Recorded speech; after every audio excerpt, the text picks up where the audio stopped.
Muy buenas noches, bienvenidos a este tercer día del evento Data Week UPC.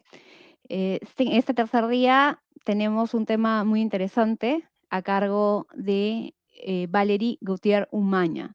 Este tema se denomina criptografía, ¿no? Criptografía, y nos vamos, y Valerie nos va a contar un poco acerca de la historia, de cómo los seres humanos, siempre intentando comunicarse y guardar la información, eh, han optado por diferentes alternativas, y esto es tan antiguo, ¿no?, como la propia escritura.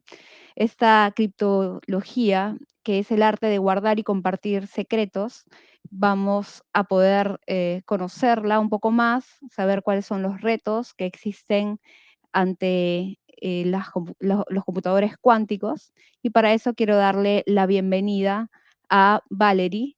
Valerie, muy buenas noches, bienvenida. Permítanme Hola, presentar. buenas noches a ¿Qué todos. tal? Muchas ¿Cómo gracias por está? la invitación. Buenas noches, Muy Valerie. bien, gracias.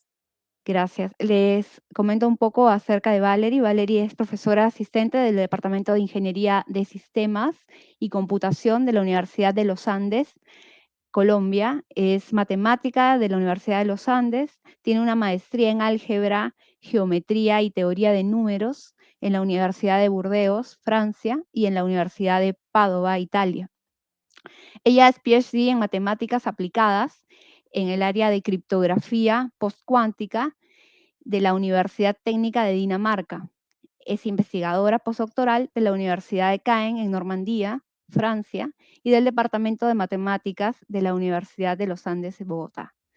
Ha sido directora del Departamento de Matemáticas Aplicadas y Ciencias de la Computación de la Universidad del Rosario, y además es miembro de la Comisión de Matemáticas Aplicadas e Industriales de la Sociedad Colombiana de Matemáticas y del Consejo Asesor y del Consejo. Es asesor técnico del Sistema Estadístico Nacional.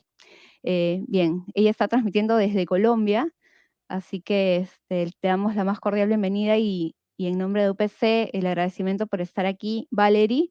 Empezamos con criptografía, ¿no? De la clásica a la postcuántica. Buenas noches. Muchas gracias, Clara Patricia. Gracias a todos por conectarse. Felicitaciones también por la organización de este evento tan bonito. Y yo hoy les voy a hablar, yo sé que hemos venido o que han venido hablando los invitados de más de todo de ciencia de datos, ¿cierto? Creo que una parte fundamental de hablar de datos y que podamos tener ciencia de datos, pues es que la gente confíe y entregue sus datos, ¿cierto? Y si la gente entrega sus datos es porque saben que están bien protegidos. Si yo sé que estoy hablando por WhatsApp, pero todo el mundo puede ver mi conversación, pues no voy a hablar por WhatsApp. No le voy a decir a Google en dónde estoy parada si sé que todo el mundo puede saber en dónde estoy parada. Entonces es muy importante poder guardar esa información y que solamente ciertas personas las puedan ver. Entonces, por ejemplo, yo tengo ahorita un chat privado con Clara Patricia que ella me puede decir faltan tantos minutos. Y eso no sería chévere que todo el mundo lo viera, ¿cierto? Entonces, les vamos a hablar justamente de esto. Mañana va a haber una charla de ciberseguridad que es mucho más avanzado, ¿cierto? Pues más avanzado, yo no, pronto no es la palabra, más general, ¿cierto? La criptografía es un pedacito de la ciberseguridad y entonces ellos ven ya la criptografía como una cajita negra y son los encargados de que nadie les robe la información que tienen en sus celulares, en sus computadores, etcétera. Entonces, les dejo mi correo si tienen alguna pregunta. Y vamos a hablar criptografía de la clásica a la postcuántica. Entonces, para eso, empezamos presentándoles a Alice y a Bob, que son los dos personajes principales en la criptografía, ¿cierto? Y Alice siempre le quiere mandar un mensaje a Bob. Y la idea es que en la mitad hay un espía y ese espía quiere descubrir qué le está mandando Alice a Bob. Entonces, el espía se llama Eva, si es un atacante activa. Entonces, si puede modificar el mensaje, cambiarlo, suplantar a Alice, ¿de acuerdo? O si es un simple observador, se va a llamar Oscar. Entonces, ¿cómo hacemos eso? ¿Cómo hacemos para que Alice se pueda comunicar con Bob? Entonces, arrancamos con este esquemita Y entonces vamos a empezar hablando de la criptografía clave secreta. Alice y Bob tienen que comunicarse, pero en la mitad tienen este canal inseguro, ¿cierto? Y aquí está Eva o Oscar, ¿cierto? Y entonces, ¿cómo hacemos? Entonces, se llama clave secreta porque los dos se ponen de acuerdo en una misma clave. Entonces, tanto Alice como Bob van a estar pendientes de esa clave secreta. Entonces, se encuentran en algún sitio, se dan la clave secreta y se separan. Y una vez separados, entonces Alice va a utilizar esta clave para modificar su mensaje. Esto lo llamamos el texto plano. Y este texto plano o el mensaje original, ¿cierto? Lo vamos a cifrar. En inglés es encrypt, pero encriptar es como meter en una cripta en español. Entonces, creo que está todavía en la Real Academia de la Lengua para ver si se puede utilizar como en el sentido de cifrar la palabra. Entonces, por eso lo llamo cifrar. Luego se envía a través del canal El Seguro y aquí cualquier persona lo puede ver, cualquier persona que esté monitoreando la transmisión. O sea, Alice podría simplemente escribirlo, ¿cierto? Hacer un graffiti en la puerta de la universidad, de la UPC, ¿cierto? Y Bob pues lo va a ver y lo va a ver mucha gente, todo el que entre a la universidad lo va a ver. Pues no sería lo mejor para la universidad, ¿cierto? Pero también lo podría mandar en un periódico.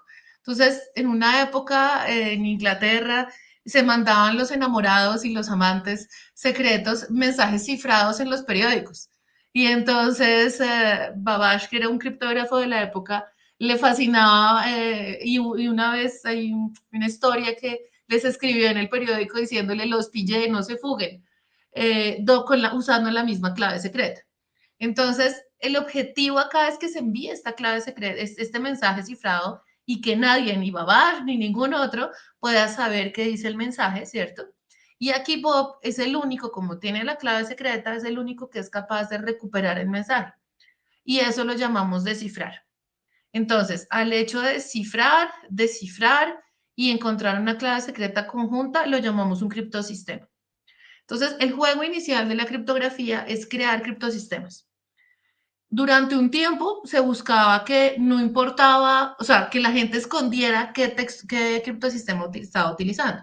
Entonces, si yo no les digo con qué algoritmo, ¿cierto? Porque esto realmente es un algoritmo que es una serie de pasos. Si yo voy a hacer un té, un algoritmo es, cojo un pocillo, le echo agua caliente y le pongo un té, espero 4 minutos y saco el té, ¿sí? Entonces, tengo unos pasos de qué tengo que hacer. Entonces, yo tengo aquí mis pasos, ¿cierto? Este es mi algoritmo y este otro algoritmo. Entonces, mi conjunto, mi criptosistema, lo guardaban secreto. Entonces decían, yo me voy a hablar con Clara, pero no le cuento a nadie qué estamos utilizando. Pero esto no es muy útil, porque si yo voy a comprar algo en Amazon, ¿cierto? Pues los de Amazon y todos sus empleados tienen que saber, pues, qué estoy utilizando. Y no pueden tener uno para cada persona con la que trabajen. Entonces, es bueno tener estándares. Entonces, en un momento Kerckhoff dijo, hay unas leyes de Kerckhoff y una de las leyes que es principal, es decir, la seguridad del criptosistema depende únicamente de mantener segura la clave secreta. Entonces, si yo logro mantener secreta mi clave secreta, o sea, es como el password de su correo electrónico. Si usted lo mantiene secreto, nadie puede entrar a su correo electrónico. Eso es como la promesa. Así nosotros sepamos cuál es su correo electrónico, así sepamos que es un Gmail o que es eh, upc.edu, ¿cierto? Entonces, así sepamos cuál es el dominio, cómo es su correo, nadie va a poder ver su correo, a menos de que usted entregue su clave secreta. Entonces, esa es la idea. Yo también voy a hablar momentos de decir atacar. ¿Qué quiere decir atacar? Dado un conjunto de textos cifrados y de mensajes originales, poder recuperar la clave secreta. Eso es mala idea. Y otra cosa es, dado un conjunto de textos cifrados, eh, recuperar el mensaje original. Eso también es mala idea. Si dado mi texto cifrado, que es el que está aquí, recupero el mensaje sin la clave, pues no está bien. Pero y teniendo este texto cifrado, recuperar la clave secreta es peor, porque puedo suplantar a Alice, ¿cierto? Entonces, esa es la idea, tener criptosistemas que no reciban ataques. Entonces, les voy a dar un ejemplo. Ese es el de César, Ave César, y este es el texto cifrado. Entonces, yo no les he explicado cómo funciona el texto cifrado, el criptosistema de César. Si ustedes tienen este mensaje, pues ni idea, Valerie, ¿qué me quiere decir? Ahora, si yo les explico cómo funciona el criptosistema, ellos lo que hacían es que cogían el alfabeto, sin ñ, sin che, y solito como el alfabeto en inglés, y a cada letra la corrían de 3 posiciones. Entonces estaban haciendo una sustitución de letras. La A la corrían de 3 posiciones, B, C y D. La B la corrían de 3 posiciones, entonces C, D y E, ¿de acuerdo? Y así sucesivamente. Entonces, cada una de mis letras la voy corriendo de 3 en 3 y eso es para cifrar. Entonces, si yo quisiera descifrar, ¿cómo hago? Entonces, yo quiero saber aquí qué dice. Pues voy a coger la O, que es la primera letra que me dieron, y ya no la voy a correr a la derecha, sino que la voy a correr a la izquierda. Entonces arranco, cojo la O y me voy 3 posiciones. Una, dos y tres. Entonces aquí dice L. La D, pues está de gratis porque se las entregué, es la A, ¿cierto? Y así sucesivamente. Entonces aquí al final, suspenso, ¿qué diría? Las matemáticas son la música de la razón, ¿de acuerdo? Yo puse esa frase porque me gusta mucho, pero ustedes podrían cifrar lo que ustedes quieran. Y aquí mi clave secreta, ¿cuál sería? 3. Yo estoy diciendo que si yo corro 3 posiciones a la derecha, cifro, que si corro 3 posiciones a la izquierda, descifro. Y esa es la idea. Entonces, mire que esto no tiene tildes. Es a propósito, porque yo aquí arriba no tengo tildes. ¿De acuerdo? No tengo, los espacios los puse, pero no debería tener espacios, porque este de acá no tiene espacios. ¿Sí? Entonces, esa es la idea del texto cifrado, del cifrado de César. Obviamente, el cifrado de César, si yo tengo un texto cifrado y tengo este otro, pues recupero la clave 3 muy rápido, ¿cierto? Entonces, ¿qué pasaba? Yo, César tenía un general, lo mandaba al otro lado, hacían sus ataques y mandaban una persona, ¿cierto? Un soldadito que fuera y llevara la comunicación. El soldado en realidad llevaba esta comunicación y la única persona que podía entender el mensaje original, pues era el otro general, porque el general tenía la clave secreta. La mayoría de estas personas igual eran analfabetas, entonces así recuperaran estos mensajes, pues no iban a poder como atacar muchas cosas.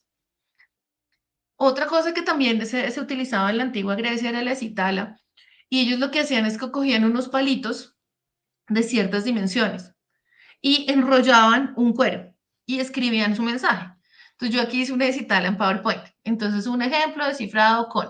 Y luego se tira la cuerdita, ¿cierto? El cuero. Y entonces un ejemplo descifrado con se vería así. Entonces fíjense que aquí ya no estoy haciendo una sustitución, no sustituyo una letra por otra, sino que estoy haciendo una transposición, estoy mezclándolas. Es como si yo estuviera jugando Scrabble y lo que hago es que con esas mismas letras las boto al aire y caen ahí en el piso. Y entonces tengo que con esas letras que cayeron en el piso rearmar una palabra o una frase. Entonces, pues si la frase es grande, recuperar es costoso, ¿cierto? Va a ser difícil saber en verdad qué era lo que me querían mandar. Entonces, esa era la idea, eso es lo que se hacía en la antigüedad. Y voy a saltar varios siglos y voy a llegar a la máquina Enigma.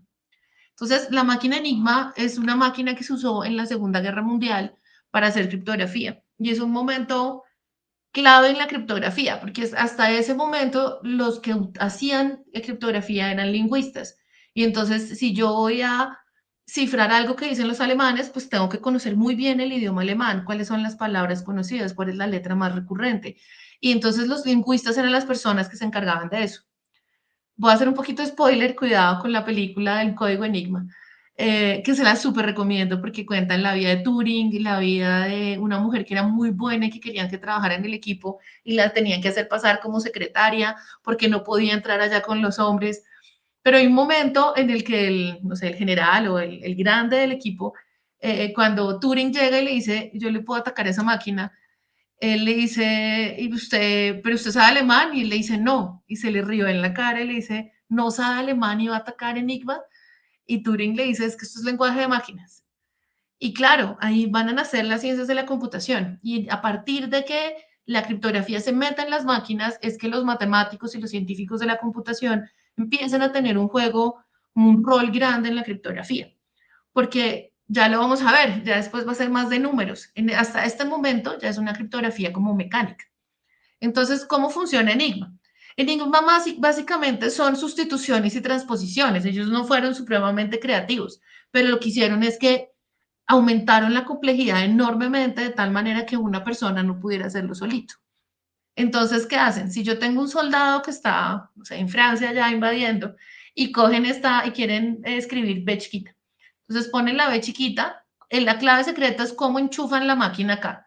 Entonces aquí hay como unos pincitos y según cómo ellos enchufen esa máquina, cuando ellos opriman esta tecla se va a alumbrar una de las teclas de aquí arriba.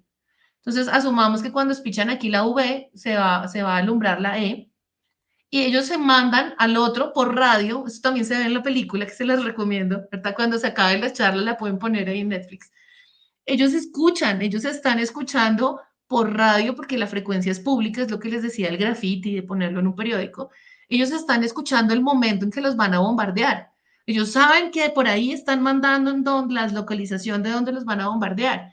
Y es la impotencia de decir, pues los escucho pero no los entiendo. Entonces, cuando ellos envían la letra que van a enviar es la letra E, que es la que se alumbra. Y entonces, este soldado de aquí lo que hace es que oprime la letra E, cuidado que tiene que enchufar de la misma manera la máquina y va a obtener la V, ¿de acuerdo? Entonces, pues es súper fácil. Eso se ve ahí muy bien en la película, como tenían unas secretarias escuchando y digitalizando lo que llegaba y otra persona que iba escribiendo el mensaje. Y de aquí lo mismo, una persona que va dictando el mensaje, que lo escribe como si fuera una máquina de escribir, y la otra persona que va deletreando, o sea, E, F, G, que va diciendo las letras que van apareciendo. Entonces eso fue muy importante, de verdad les recomiendo la película, yo, aquí le llaman el código Enigma, The Imitation Game, es muy buena y bien interesante y bueno, todos sabemos cuál es el final de la historia, pero es bien bonito cómo lo manejan y si les gusta el tema es chévere. Entonces, listo, una vez ya pasó Enigma, ¿qué pasó? Pues empieza todo esto de ciencias de la computación y con los computadores, ¿qué pasa? Que cuando yo oprimo una letra, eso se me va a convertir en bits. Entonces los electrónicos hicieron como que si hay corrientes son unos, si no hay corrientes son cero. Y empiezo a tener cosas de canales de unos y ceros. Entonces, en ciencias de la computación aparece este código ASCII porque entonces la idea, algo así como el código Morse, pero entonces la idea era si tengo unos y tengo ceros y necesito un código estándar, porque otra vez, si yo me quiero comunicar con otras personas, pues tengo que tener un código estándar. Entonces, esta es la idea. Vamos a tener 8 bits y cada 8, 2, 4, 5, 6, 7, 8, aquí están, cada 8 bits yo voy a tener una letra. Entonces, cuando yo quiero escribir ASCII, por ejemplo, lo que tengo es un número enorme de unos y ceros. Si yo voy a escribir UPC, pues tengo un número más grande, ¿cierto? Pues de 8 por 3, ¿cierto? Bits. Entonces ya no son 3 letras, sino 24. Y así sucesivamente. Entonces, sí, todo el video que ustedes están viendo ahorita tienen que tomar mi casa, tienen que tomar mi imagen, tienen que tomar mi voz, transmitir todo eso en unos y ceros y tiene que llegar al otro lado. Eso es un montón de unos y ceros. Y más en streaming, en vivo, ¿cierto? Entonces, y uno todavía si se atrasa y dice, ah, es que está muy malo esto. Entonces, este fue el inicio. ¿Y aquí qué pasa? Entonces, si nosotros vamos a ver la clave secreta, ¿qué está pasando? Este mensaje ya no es un mensaje, ya no es una carta, sino es un número. Y mi número cifrado es ese número desordenado. Y yo puedo hacer cosas más chéveres porque a mi letra yo le puedo quitar unos bits de la A y mezclarlo con bits de la B. Entonces no solamente cambiar la letra o sustituir una letra por otra, sino que yo puedo coger la mitad de mi letra y cambiarla. Entonces se volvió mucho más grande el problema. Y la idea es recuperar este número original. Este es nuestro juego en criptografía.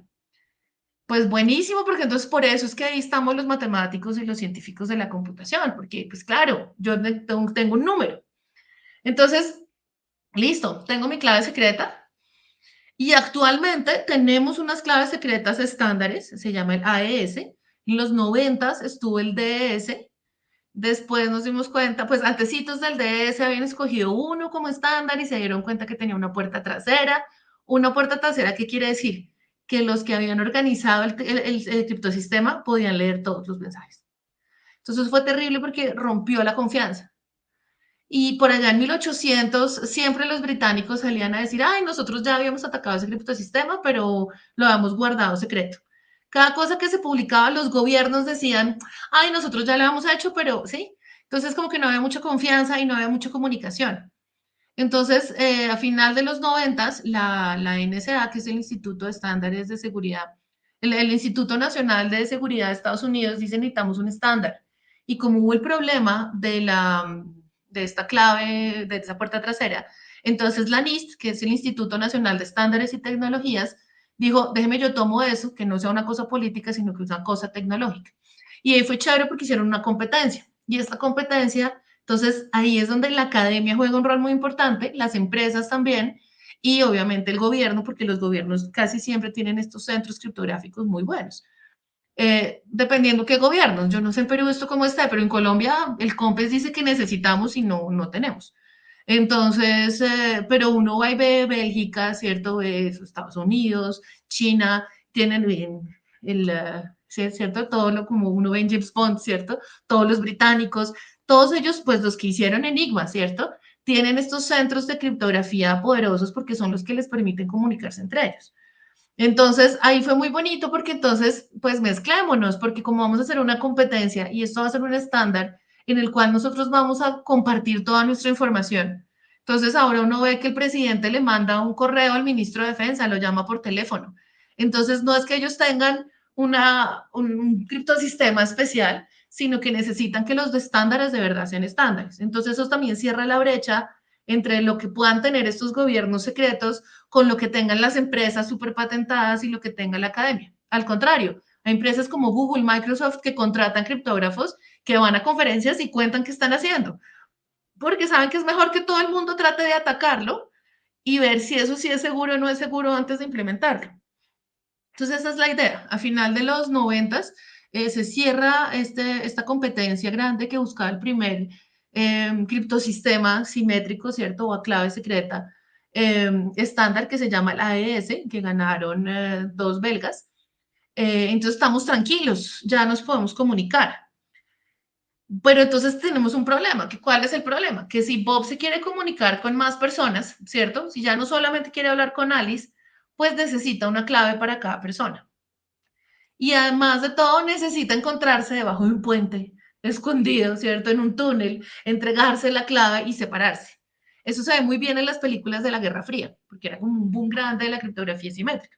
Entonces, ¿qué vamos a hacer? O sea, asuma que ustedes Amazon tienen no sé cuántos clientes, quiere vender libros por todas partes y que tienen que ir a la tienda a reclamar un tiquete que es su código secreto, venir otra vez. Eso no tiene sentido. Si usted quiere hacer cosas en línea, necesita cosas que no tengan un primer efecto de encontrémonos y entreguémonos algo. Y para completar, usted no puede tener para cada persona, imagínese,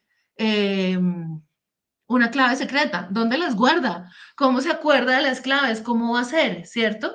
Entonces, porque es secreto, o sea, no es como el correo electrónico de todos los estudiantes de la universidad, que yo tengo un listado y aquí está, sino que con cada uno necesito algo distinto.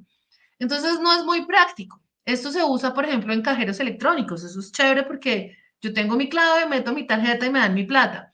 Y entonces tengo un protocolo ahí que funciona y es físico y yo estoy en mi cajero electrónico.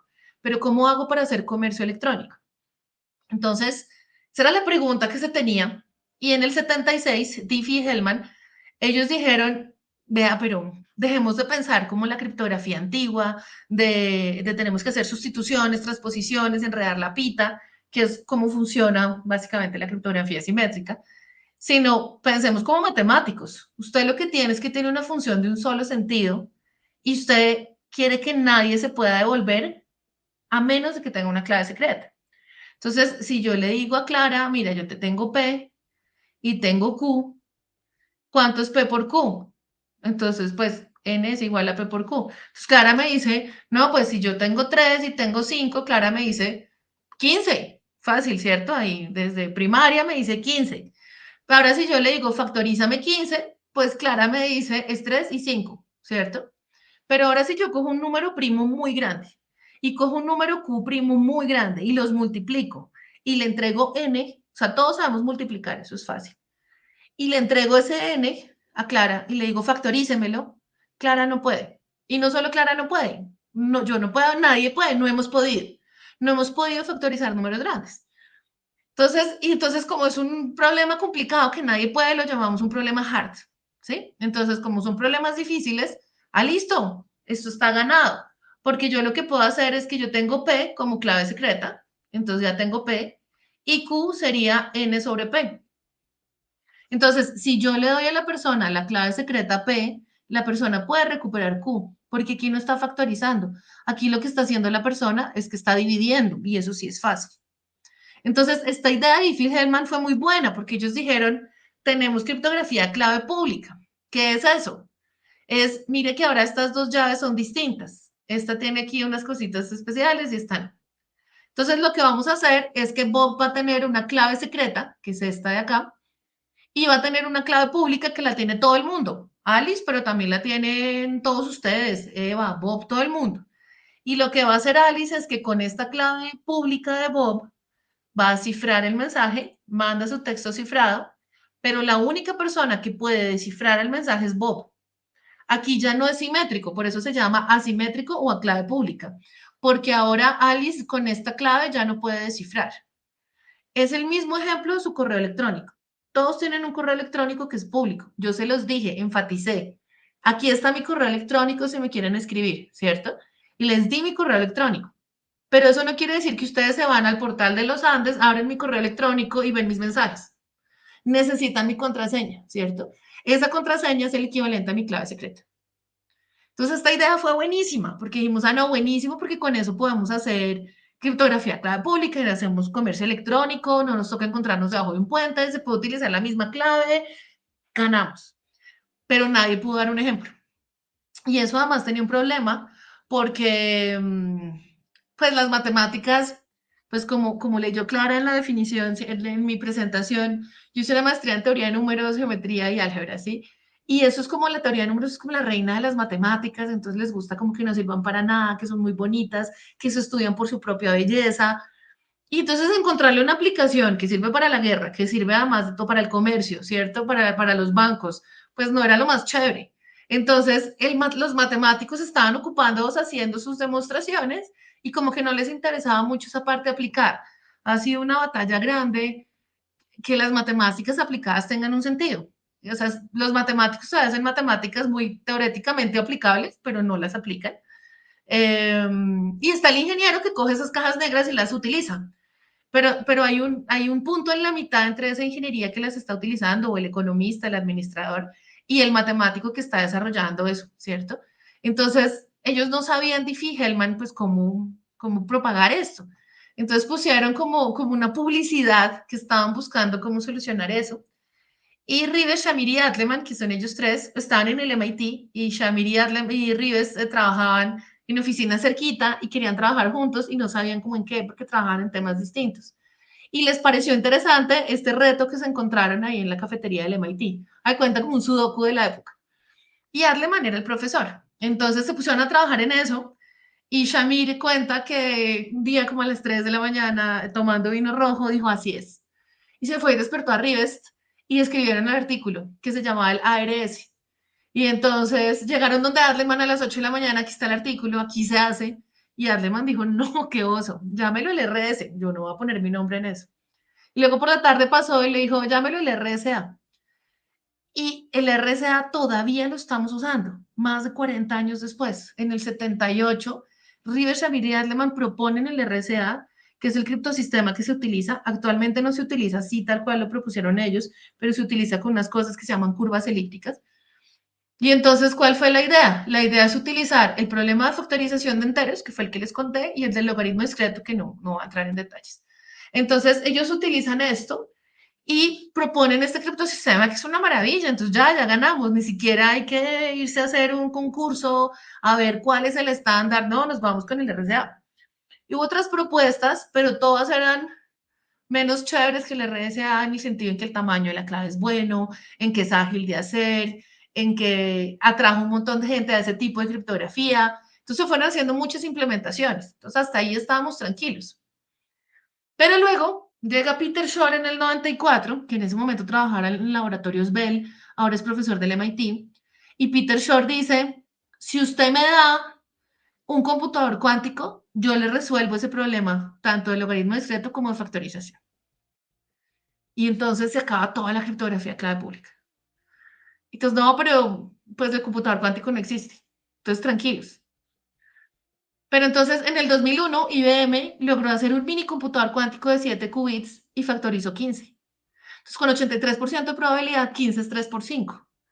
Pues sí, pero nosotros sabíamos desde segundo de primaria que 15 es 3 por 5, con el 100% de probabilidad. Sí, pero no teníamos una maquinita de 7 qubits.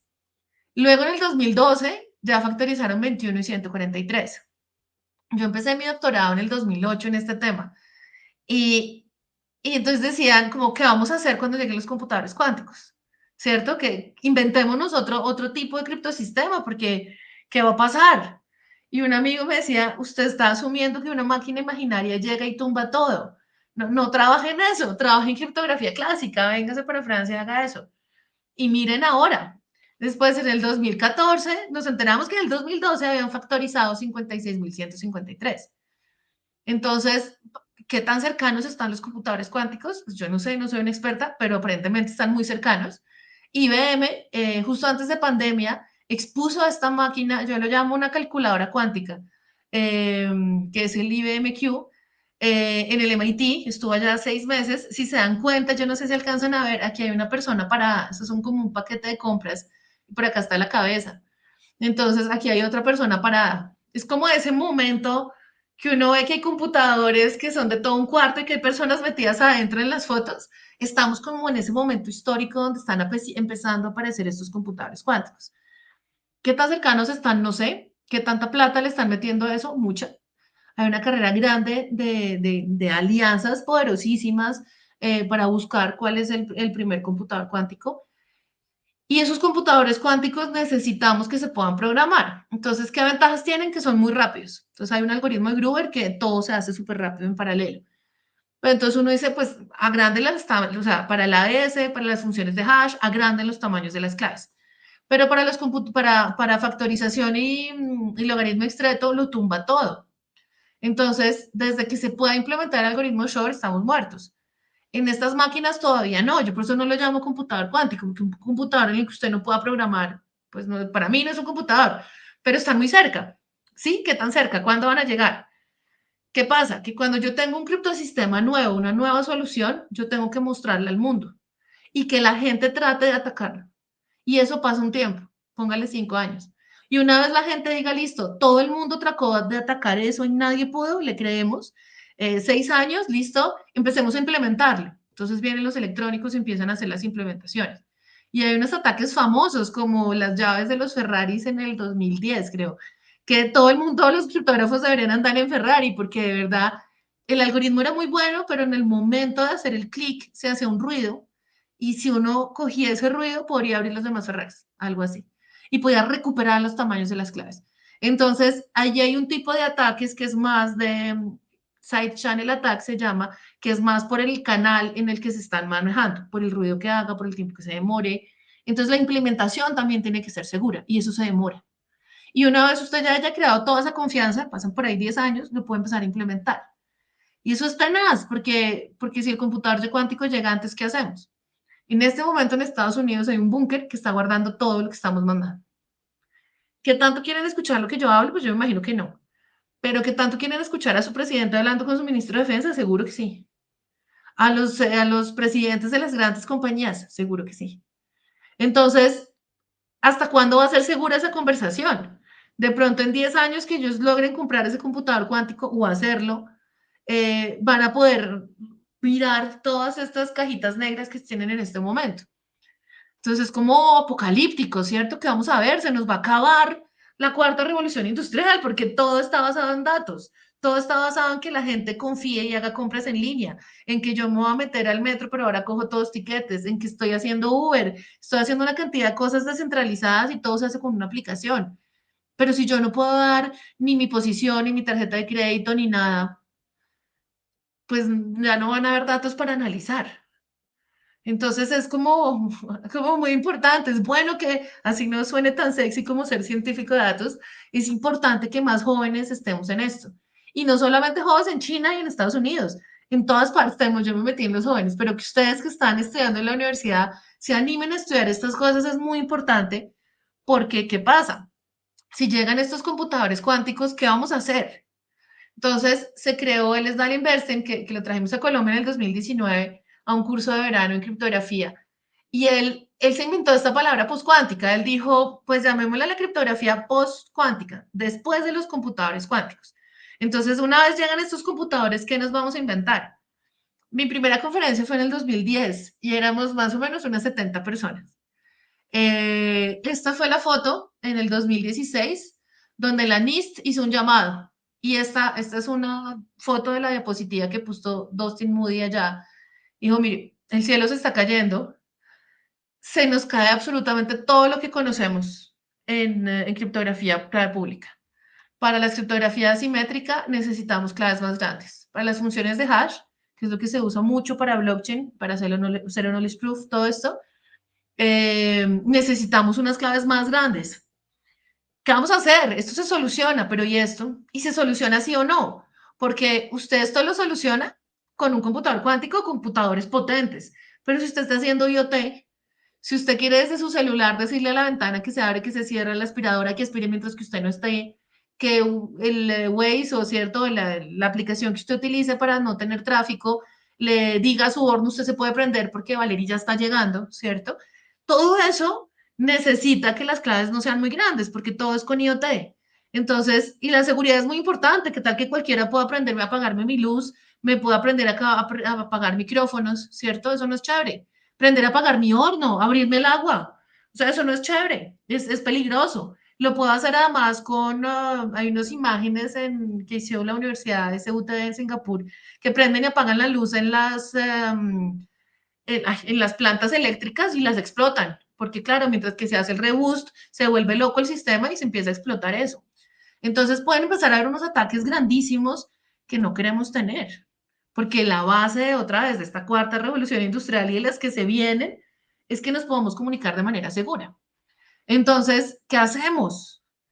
Y esa es la criptografía postcuántica. Entonces, ¿en qué vamos? Después del 2016, ya en el 2018, que fue cuando se leyeron las propuestas, éramos más o menos 500 personas, eso fue en Miami, entonces ya se llenó, ya la gente cree, hay 4 familias, hasta hace un mes y medio. Entonces yo trabajo en esto, en teoría de códigos, que otro día en otra charla les cuento de qué se trata. Y entonces básicamente la idea es encontrar otro problema de un solo sentido, como el de factorización, pero ya que no sea hard, sino que sea NP completo, o sea, que tenga un grado de dificultad más alto. Y entonces tratar de buscar otro tipo de criptosistemas. En el caso de teoría de códigos, el problema que tenemos es que los que conseguimos son muy grandes. Está por retículos o látices. IBM sacó unos chéveres. Hay gente que trabaja en esto, que están como ganando la competencia esta de la NIST y se pueden hacer cosas interesantes. Está álgebra multivariada. Hay 2 personas aquí en Medellín que trabajan en este tema. Y hay isógenes, son muchos, porque esos isógenes lo que hicieron fue métale esto a las curvas elípticas que están en el RSA y protejamos lo que nosotros veníamos trabajando. Pero hace mes y medio tumbaron eso. Salió un artículo que dice todo lo que ustedes haciendo por isógenes no es seguro. Y se cayó. Entonces, terrible. Pues sí y no, porque está en el buen momento de caerse. Por eso estamos en la competencia, por eso estamos analizando. Fíjense que salió en el 2016 el reto, estamos en el 2022, estamos en ese lapso de 6 años que yo les decía que la gente trata de atacar. Entonces, pues bueno, ya sabemos que isógenes no es, hay gente que está tratando de reanimarlo, como de revivirlo, ¿cierto? Pero entonces quedan estas familias, pero todavía no tenemos criptosistemas con buenos tamaños de claves. Entonces es un tema que estresa un poquito. Entonces tenemos unos para gente que sea como, siempre se me olvida esa palabra, que lo como si que me están persiguiendo, ¿cierto? Si yo soy una persona así como nerviosa de que me van a hacer, pues entonces listo, yo utilizo esta super clave, pero no voy a conseguir mucha gente con quien comunicarme. Entonces, ¿qué vamos a hacer? Nos vamos, se va a perder las compras electrónicas, ¿para dónde vamos? Entonces, necesitamos más gente trabajando en este tema. Esa es la gran invitación de la charla. Y sobre todo, porque criptografía ya no es solamente entregarnos una clave secreta, ya no es solamente un mensaje secreto, ya no es que Ali se comunique con Bob. Yo hice literalmente una caricatura de esto, pero va mucho más allá, porque esto es el IoT, ¿cierto? Yo ahora tengo autenticaciones. Yo llego al banco y digo, yo soy Valerie Gautier. Llego a un aeropuerto y me autentico con unos papeles y unos códigos, pero todo se está autenticando vía electrónica, ¿cierto? Firmas electrónicas, la base del blockchain, ¿cierto? Que yo pueda firmar algo, que yo pueda hacer una transacción electrónica. Esto se tiene que tener una firma y esta firma tiene que tener no repudio, ¿cierto? Entonces, estas firmas electrónicas están basadas en criptosistemas a clave pública. Llaves compartidas o mapa del tesoro. Antes se llamaba mapa del tesoro, pero ahora se llama como más hacia llaves compartidas, que es que si ustedes tienen, por ejemplo, una empresa con 10 personas en la junta directiva, entonces uno puede decir, necesito que sea más de 8, pueda haber votación. Entonces se les entregan unas claves de tal manera que si hay 8, se abra la urna de votaciones, que si hay menos de 8, no. O, por ejemplo, tengo cinco personas que tienen la clave de la caja fuerte del banco, ¿cierto? Entonces, antes uno la tenía el gerente. Entonces, alguien podía presionar al gerente o el gerente podía ser ladrón y abría la caja fuerte y sacaba la plata. Pero si ahora yo tengo 5 y yo soy uno de esos, pues necesito, por ejemplo, otras 2 personas, convencerlas para que robemos entre los 3 la caja fuerte, ¿cierto? Porque se abre si 3 personas de las 5 lo abren. No puede ser las 5, porque si a uno le da un ataque cardíaco, se perdió la plata del banco y nadie lo puede volver a abrir. Eso no puede ser, ¿cierto? Entonces la idea es compartir secretos, como las mapas del tesoro de los piratas. Y eso también se usa mucho en empresas. Y una que nos invita mucho a nosotros en este momento, además, es el voto electrónico. Nosotros estamos migrando cada vez que hay elecciones en Colombia. Hace como 8 años en las elecciones, el presidente dijo, ¿cómo es que no tenemos máquinas de voto electrónico? Y yo decía, menos mal, porque no tenemos centro criptográfico para mirar si es bueno o no, qué máquinas compraron, cuáles van a comprar, las más baratas o van a comprar de la de una cierta empresa. Entonces ahora ya no es solamente la comunicación entre Alice y Bob o entre el presidente y el ministro de Defensa, es nuestra democracia la que entra en juego. Cuando uno ve que Estonia pueden hacerlos, cuando como tuvieron tantos problemas, Estonia dividió a las personas y las personas así no estén en Estonia pueden votar. Y esto es un voto electrónico. Pero entonces la cantidad de plata que ellos invierten en ciberseguridad y en entrenamiento de sus personas y del ejército es brutal, porque ellos saben que si no es seguro el voto electrónico, pues la democracia es una farsa.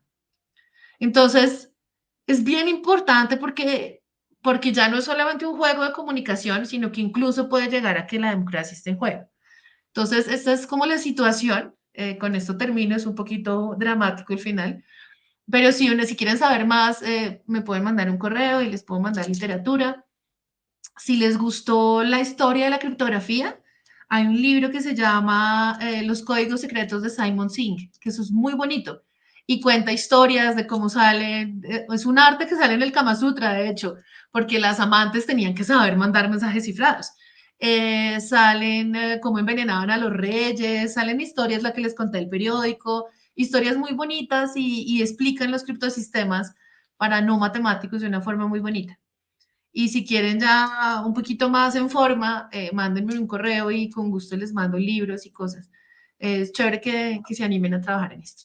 Y de hecho, de nuevo, muchas gracias por la invitación y felicitaciones por la organización. Quedo aquí por si hay preguntas.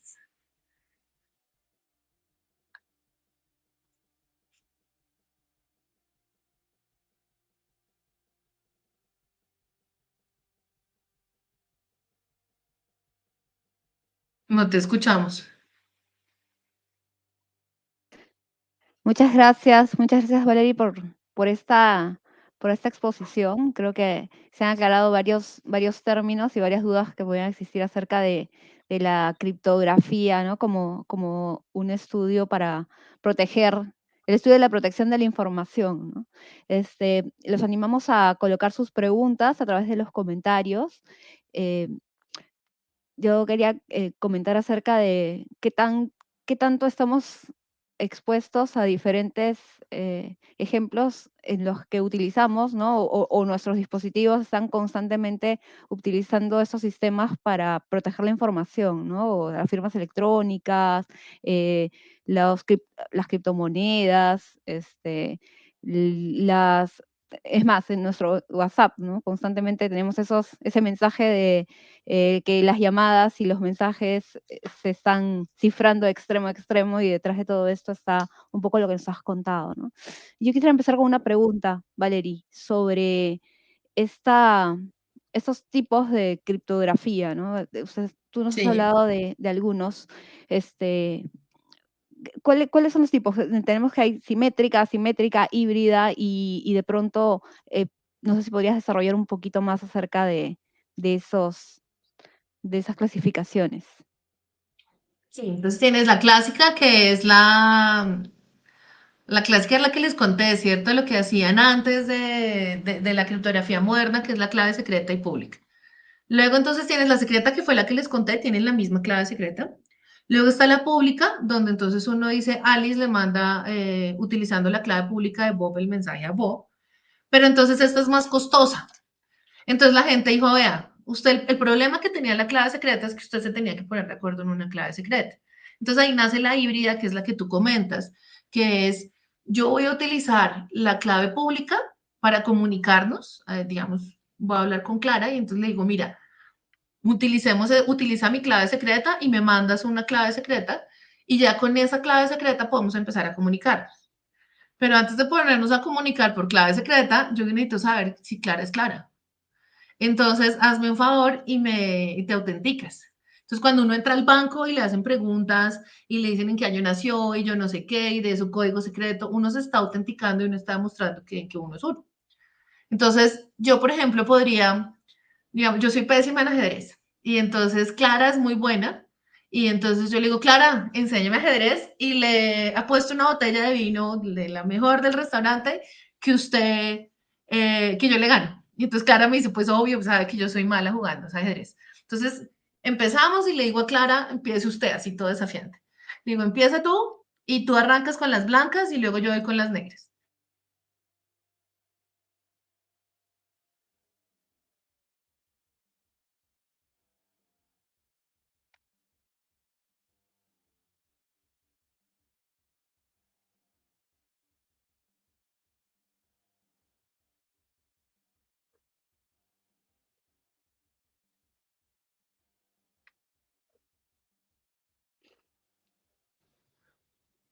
Volví, ¿me ves? Te perdimos por un momento. Sí, sí, sí, te perdimos por Ah, unos bien. segundos. Nos quedamos en, Entonces, tú empiezas por las blancas y yo voy por las negras y ahí eso. se quedó. Y entonces yo me voy donde el mejor jugador del mundo, que se llama Pedro, y le digo, Pedro, enséñeme a jugar. Coja usted las blancas y yo cojo las negras. Empiece usted. Entonces Pedro juega con las blancas. No, yo empiezo con las blancas y empiezo yo, enséñame. Y entonces él dice, bueno, listo. Entonces yo te digo, Clara, arranca. Entonces Clara arranca y hace una jugada con sus blancas y yo en el otro tablero con Pedro le juego esa misma jugada. Pedro me juega con las negras y la jugada que hace Pedro se la pongo yo a Clara. ¿De acuerdo? Y empiezo yo a jugar ajedrez con los dos al tiempo. ¿Quién le va a ganar entre Clara y yo? Pues yo, realmente el que le va a ganar es Pedro, porque Pedro es el mejor jugador del mundo. Entonces, cuando uno lo llaman y le dicen, mira, dame por favor tu fecha de nacimiento, y uno ya la puso en Facebook, ¿cierto? ¿Y cómo se llamaba tu mamá? Y yo no sé qué, ¿y qué te gusta cocinar? Porque estamos haciendo estas cosas. Le están averiguando toda la vida y luego ellos se pueden autenticar como uno ante el banco porque uno ya les dio toda la información. Entonces es muy importante estar como juiciosos de qué información da uno en los demás sitios, qué información entrega uno en redes sociales y que no sea la misma que uno pone como clave de seguridad en el banco, ¿cierto? Porque eso es muy importante para poderte autenticar. Entonces, una vez tengamos el proceso de autenticación, podemos utilizar, ya sabiendo que si eres, darnos una clave secreta y ahí sí empezar a trabajar con criptografía simétrica, que es mucho menos costosa.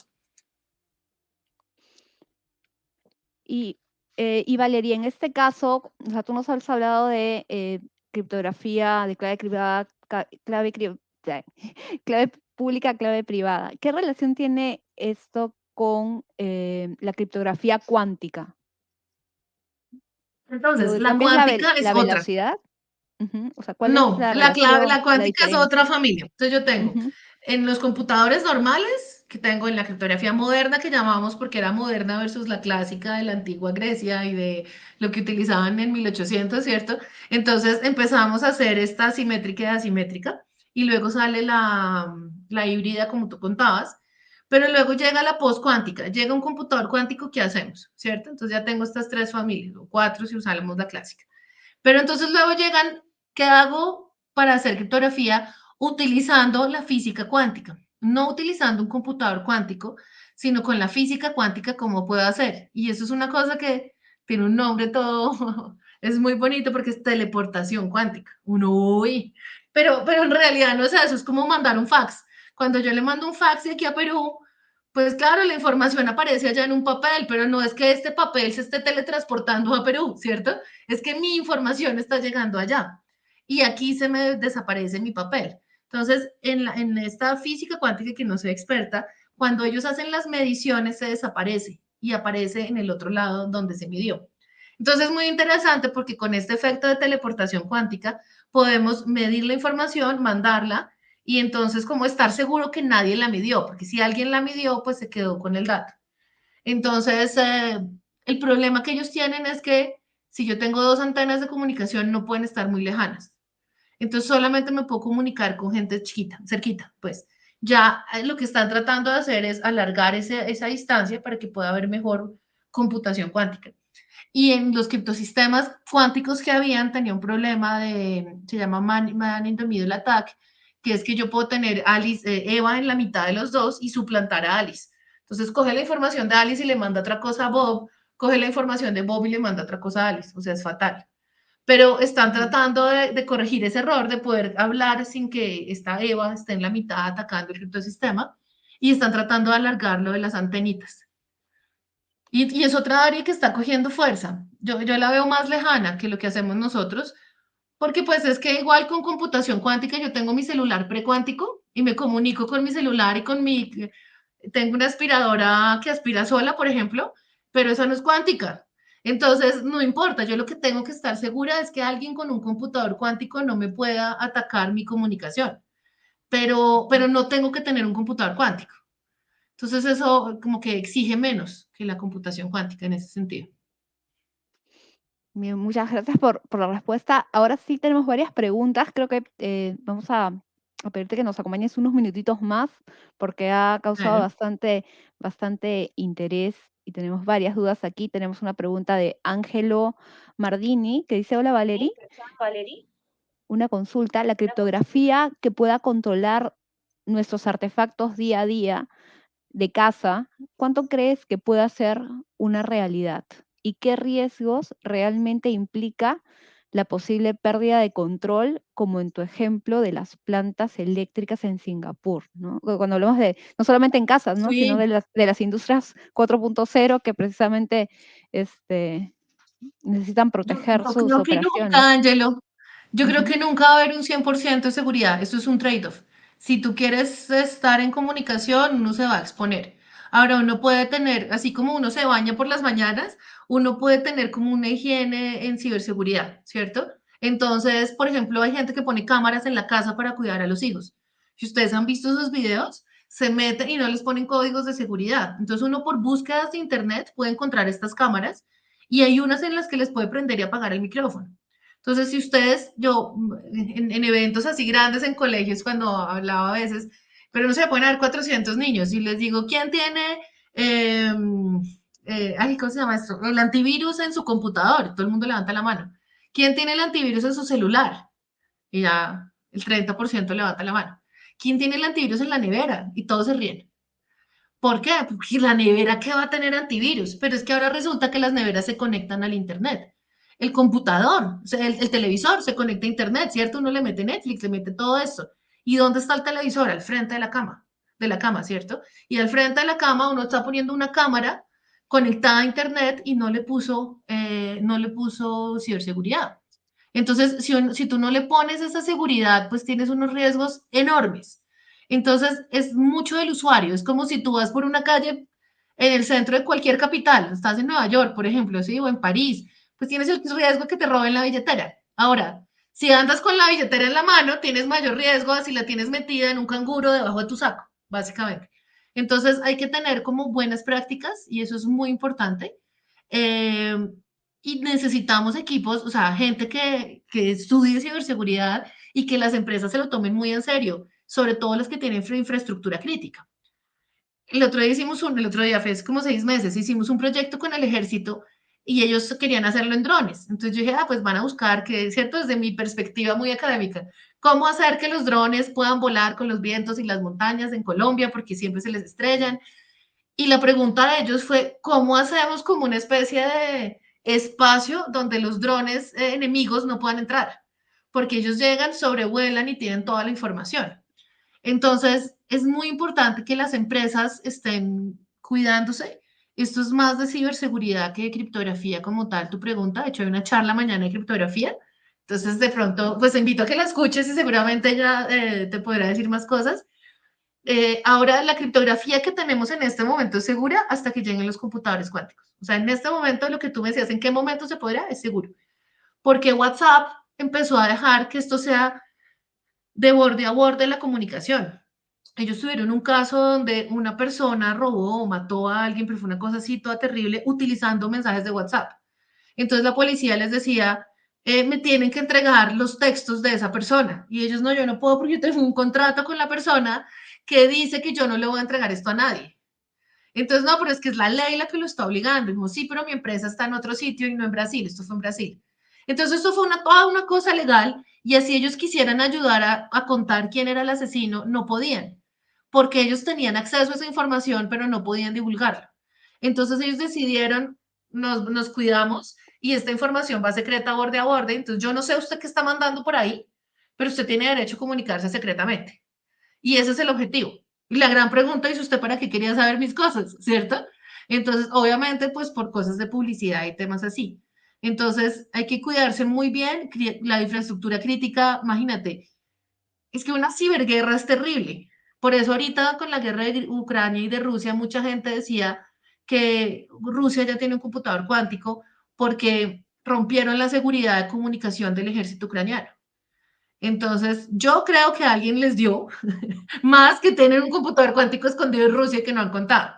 Pero empiezas a tener estas historias de qué va a pasar.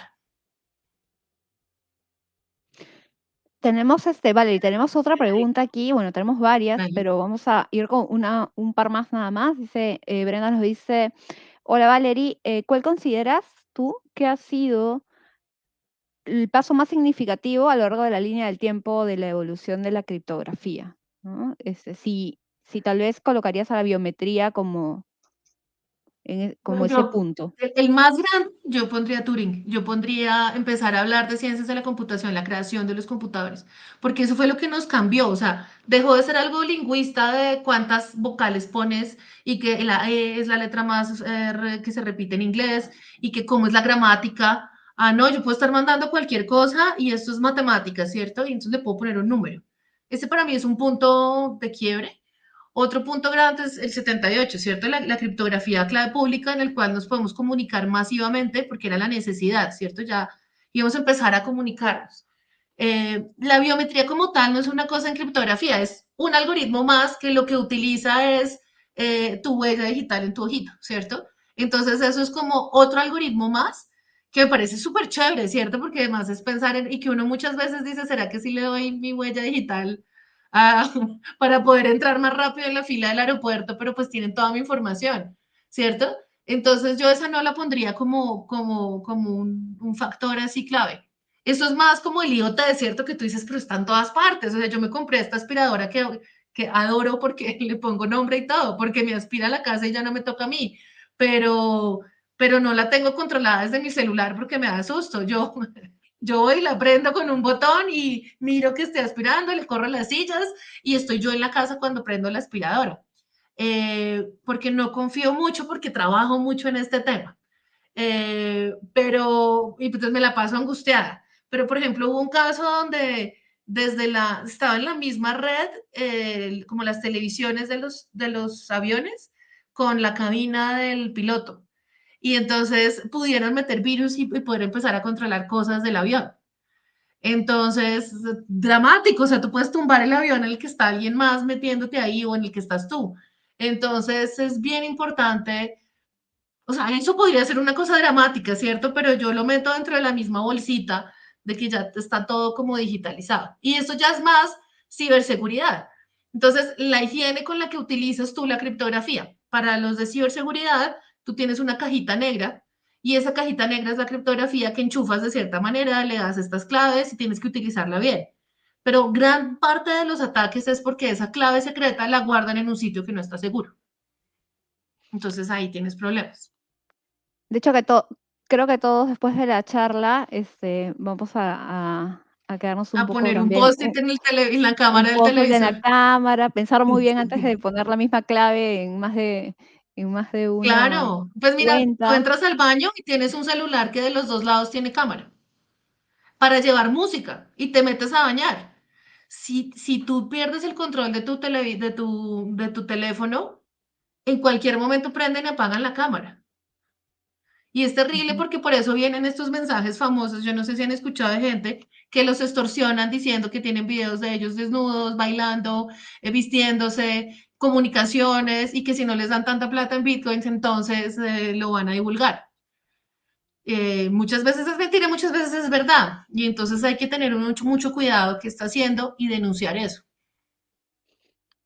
Tremendo. Mira, tenemos aquí otra pregunta del profesor Daniel Subauste, que nos pregunta eh, justamente, dice justamente al respecto del enlazamiento cuántico, si la función de onda colapsa en el momento de la medición, observación, ¿no se está explorando usar esa propiedad para asegurar que la información no viaje toda vez que la distancia es limitada en teoría? ¿Cuál podría ser la limitante? Ay, Daniel, Ujú, no, pues es que mi tema no es criptografía cuántica. ujú. Entonces no sé. La respuesta aquí es clara, no, no sé. Yo leí un Ok. librito de computadores cuánticos, no sé, en el 2008, cuando empecé a hacer esto. Entonces tengo una idea de cuáles son los problemas y he estado en charlas de computación cuántica, pero ya que Ujú. yo te sepa decir qué es lo que está pasando en las observaciones, no, ni idea. Está Hago un bastante, error contestándote eso. ¿no? Y además tenemos aquí de repente un posible tema que es para toda una charla, ¿no? Ajá. Creo que sería, digamos, un nuevo tema para Data Week 2023.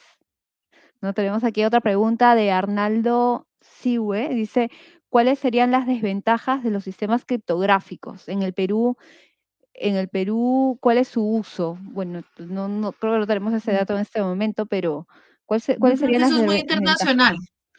Yo creo que eso es muy No internacional es. porque otra vez tenemos estándares. Cada vez que Ujú. tú mandas un correo electrónico, cada vez que sacas plata, entre más personas haya, pues más hay porque las personas están sacando plata de un cajero electrónico.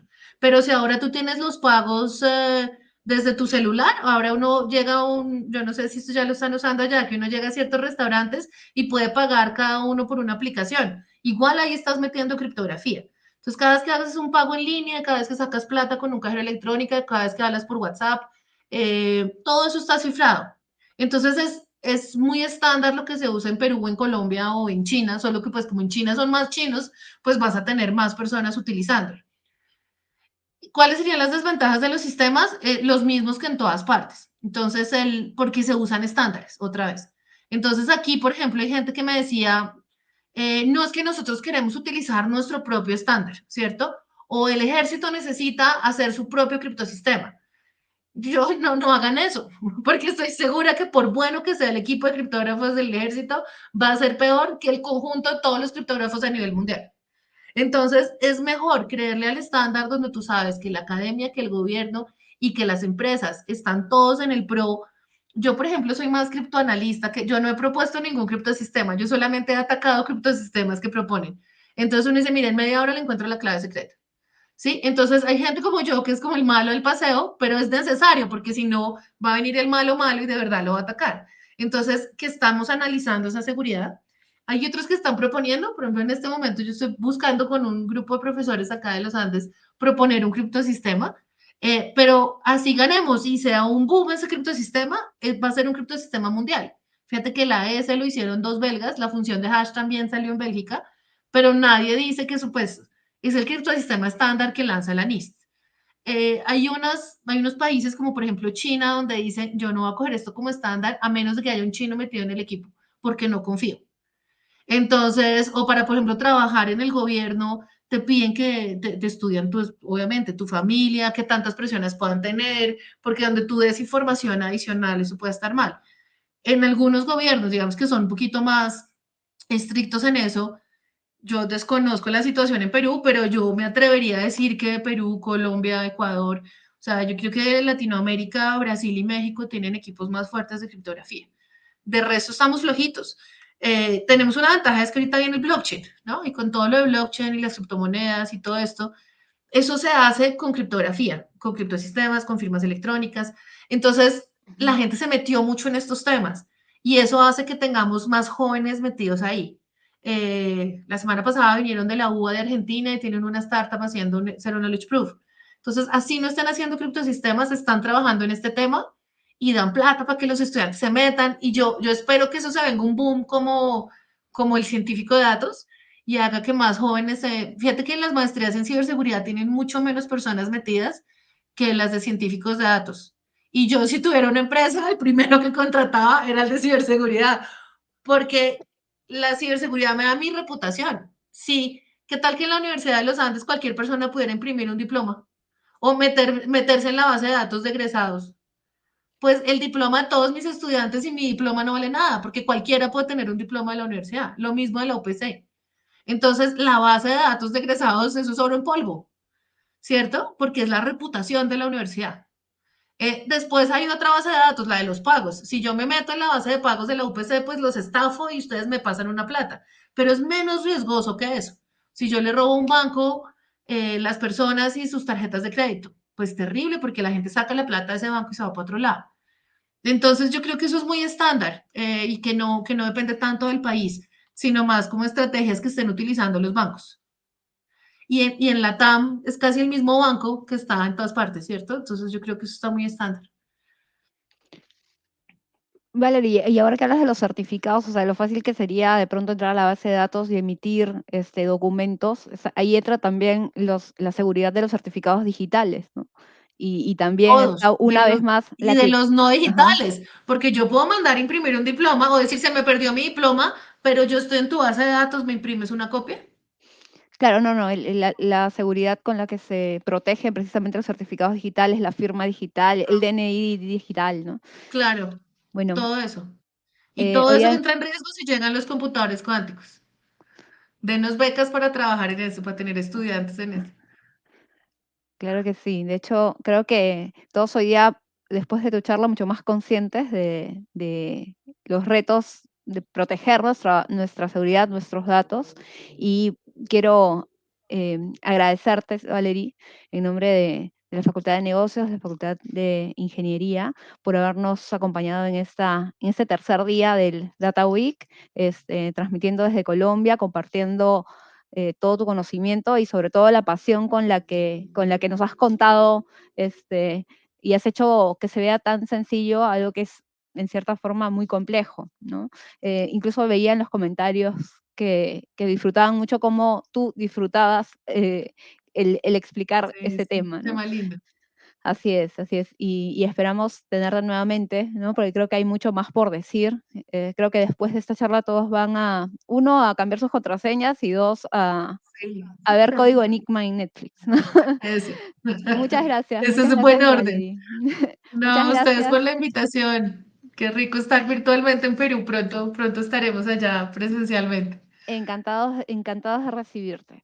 Muchas gracias y aprovecho antes de cerrar esta transmisión de invitarlos, ¿no? Invitarlos a todos el día de mañana. Creo que la charla que Valerie ha compartido con nosotros es un excelente preámbulo para hablar de ciberseguridad también. El día de mañana tenemos una charla de ciberseguridad a las 8 de la noche, a las 7 de la noche tendremos una nueva conferencia de los datos como motor de eficiencia en economía, ¿no? A las 7 tenemos al expositor Luis Eduardo Rojas y a las 8 tenemos a la expositora Ana María Ramírez, que precisamente nos va a hablar de ciberseguridad protegiendo los datos, que creo que nos vamos motivados también a seguir trabajando en ello.